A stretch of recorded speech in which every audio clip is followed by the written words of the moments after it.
pirmūnai šypsosi plakatuose, o mes visur, lietuj, tarp kaktusų, prieš fotoaparatą stropiai, linksmai, laisvai prieš katastrofą.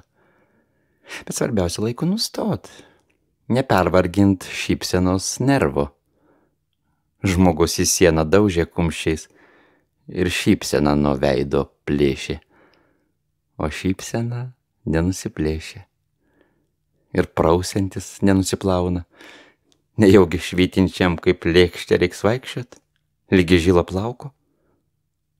Kol tarp žmonių maskuotis lengva ir kol juokingos mintys lenda. Tačiau kai vienas, ką daryti? Su veidu šypsnio sudarkytų.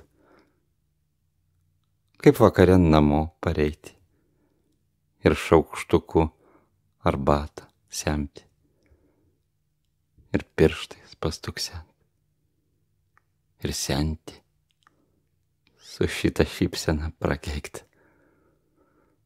O nejuokingai upės bėga, nejuokingai nesimiega